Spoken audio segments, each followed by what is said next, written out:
Kompetensi inti 3.4 menjelaskan bangun ruang kubus, balok, prisma, limas, tabung, kerucut, dan bola, serta bangun ruang gabungannya, serta luas permukaan dan volume bangun ruang kubus dan balok.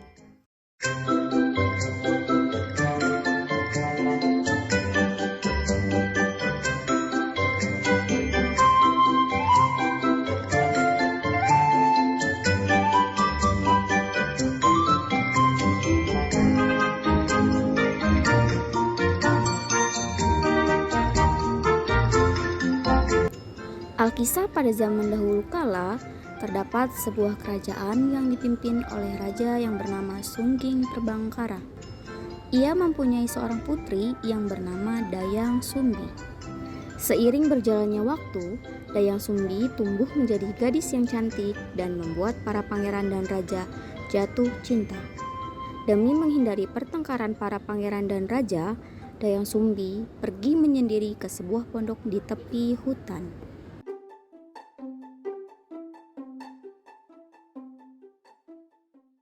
Selama tinggal di pondok, Dayang Sumbi gemar sekali menenun. Hingga suatu saat ketika ia sedang asik menenun, tiba-tiba ia bersin. Aduh, benangku jatuh. Aku malas sekali mengambilnya. Aku bersumpah, bagi siapapun yang mengambilkan benangku, akan aku jadikan suami apabila dia seorang laki-laki. Kemudian benang tersebut diambil oleh seekor anjing pengawal raja yang bernama Tumang.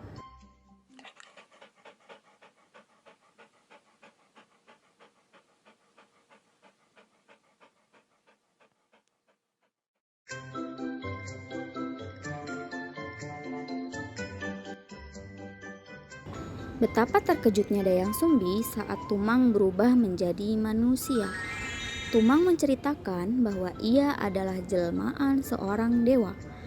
Ia akan berubah ke wujud manusia ketika bulan purnama datang. Dayang Sumbi pun bingung sambil menatap bulan purnama yang besar itu.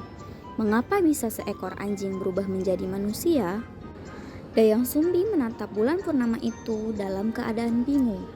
Bulan purnama itu berbentuk seperti bola yang bercahaya terang di langit. Jari-jari bulan purnama tersebut sekitar 20 cm.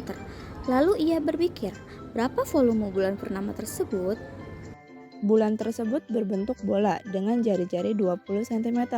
Jika jari-jarinya 20 cm, maka kita menggunakan nilai Pi sama dengan 3,14. Rumus untuk mencari volume bola jika diketahui jari-jarinya adalah 4/3 dikali Pi dikali R pangkat 3. Maka volume bola purnama tersebut adalah 33.493,3 cm3. Oh alah, ternyata besarnya bulan purnama yang terang itu 33.493,3 cm3. Sesuai dengan janjinya, Dayang Sumbi akhirnya menikahi Tumang. Mereka pun hidup bahagia dan mempunyai seorang anak yang diberi nama Sangkuriang. Dayang Sumbi merahasiakan pada Sangkuriang bahwa sebenarnya Tumang adalah ayahnya. Sangkuriang mempunyai hobi berburu di hutan dengan ditemani oleh Tumang. Hari ini Sangkuriang ingin pergi ke hutan untuk mencari makan malam. Dadah ibu, aku pergi berburu dulu ya. Hati-hati ya nak. Hari semakin siang namun Sangkuriang tidak melihat rusa seekor pun di hutan. Kenapa tidak ada seekor rusa pun hari ini? Ia mulai merasa sedikit putus asa. Namun tiba-tiba muncul seekor babi hutan.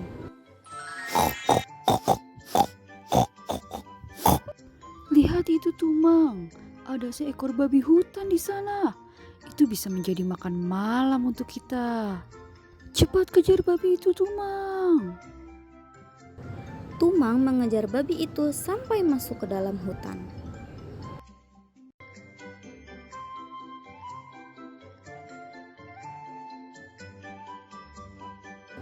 Namun saat di dalam hutan, Tumang tidak memburu babi itu karena ia tahu bahwa babi itu ialah jelmaan seorang dewi seperti dirinya. Akhirnya Tumang kembali tanpa membawa apapun. Ini semua salahmu Tumang. Gara-gara kamu, kita tidak bisa makan daging malam ini. Karena sang kuryang emosi, ia mengambil salah satu anak panahnya dan mengarahkan anak panahnya ke arah Tumang.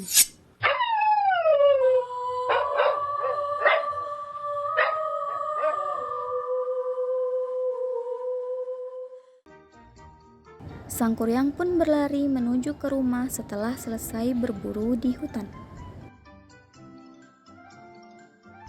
Ibu, aku pulang.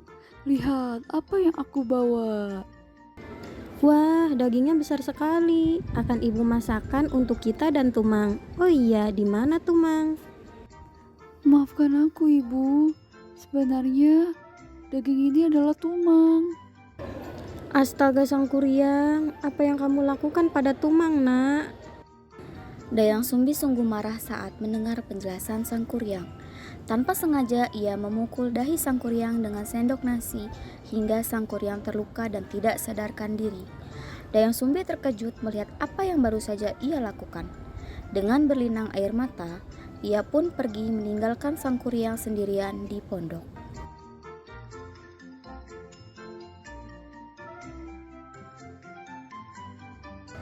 Pelariannya terhenti di sebuah gua. Di dalam gua tersebut, Dayang Sumbi bersemedi.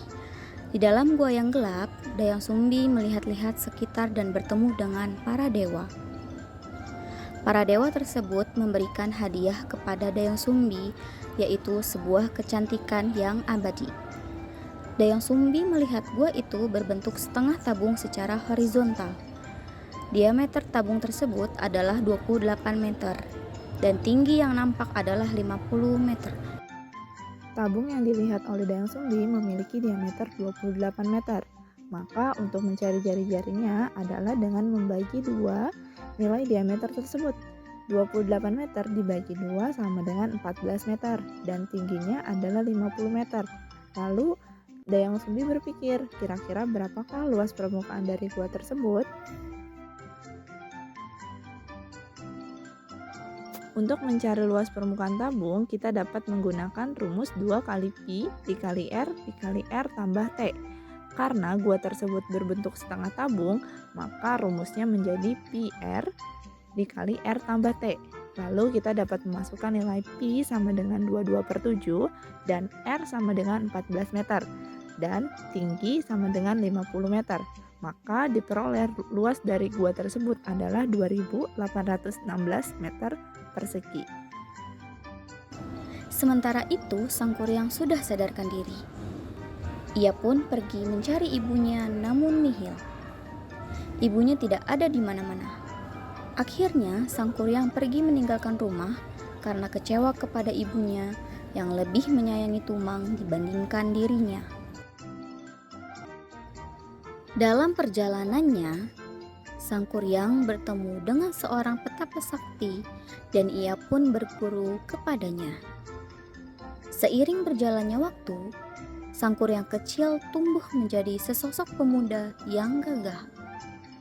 Tanpa sengaja, ia dipertemukan kembali dengan ibunya.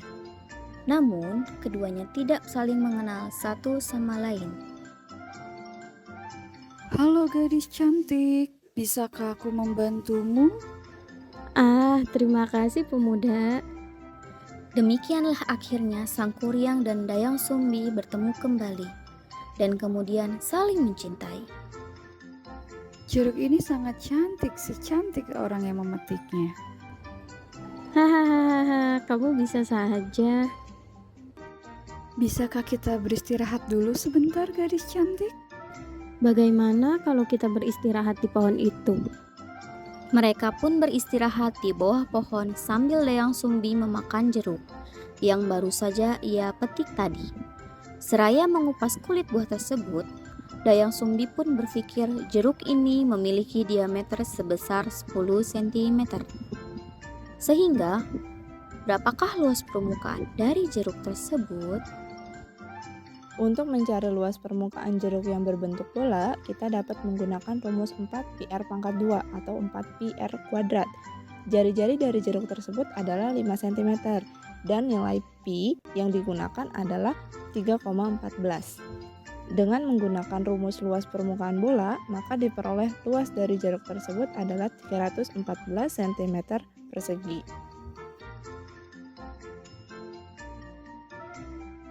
Sang Kuryang benar-benar jatuh hati kepada Dayang Sumbi. Ia pun meminta agar Dayang Sumbi mau menikah dengannya. Namun, Dayang Sumbi selalu menolak lamarannya. Hari ini, Sang Kuryang berniat untuk bertanya sekali lagi. Wahai Dayang Sumbi, kapankah engkau mau menerima lamaranku? Dayang Sumbi akhirnya bersedia untuk menikah dengan Sang Kuryang. Namun, ia terkejut saat melihat bekas luka yang ada di dahi Sang Kuryang. Hah? Bekas luka itu? Kita tidak bisa menikah. Pokoknya kita tidak bisa menikah. Kenapa? Kenapa kita tidak bisa menikah, Dayang Sumbi? Itu karena kau sebenarnya adalah anakku. Kau pasti sedang bercanda, Dayang Sumbi. Mana mungkin aku ini anakmu? Terlihat dari bekas luka di dahimu, itu adalah luka saat aku tidak sengaja memukulmu dengan sendok nasi. Aku tidak percaya padamu, Dayang Sumbi. Bagaimanapun juga, aku akan tetap menikah denganmu. Kau sungguh keras kepala. Baiklah, kalau kau memang benar-benar ingin menikahiku, aku punya 2 permintaan yang harus kau penuhi.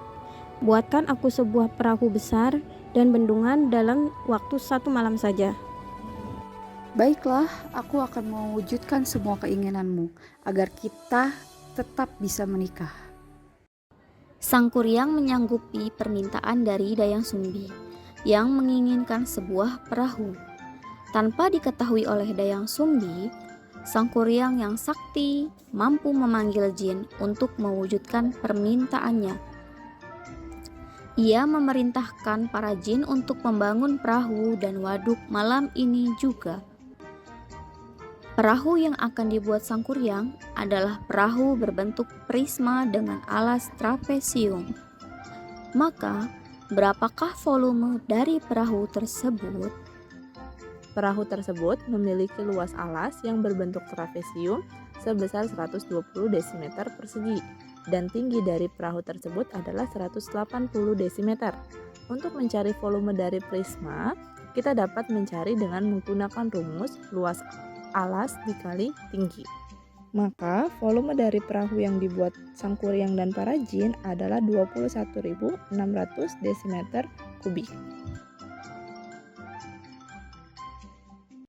Waduk yang dibuat oleh para jin berbentuk setengah bola yang dapat menampung sejumlah air. Berapakah volume air yang dapat ditampung dalam waduk tersebut? Waduk tersebut berbentuk bola dengan jari-jari 21 meter. Maka kita menggunakan pi 22/7. Rumus mencari volume bola jika diketahui jari-jarinya adalah 4/3 dikali pi dikali r pangkat 3. Karena waduk tersebut berbentuk setengah bola, maka rumusnya menjadi 1/2 dikali 4/3 dikali pi dikali r pangkat 3. Dari rumus tersebut, maka diperoleh jumlah air yang dapat ditampung dalam waduk tersebut adalah 19.404 meter kubik atau setara dengan 19.404.000 liter. Dayang Sumbi datang untuk memeriksa pekerjaan Sang Kuryang. Betapa terkejutnya dia saat mengetahui Sang Kuryang hampir selesai. Ia segera berdoa kepada dewa untuk menggagalkan pekerjaan Sang Kuryang karena ia tidak mau menikahi anaknya sendiri. Doa Dayang Sumbi dikabulkan.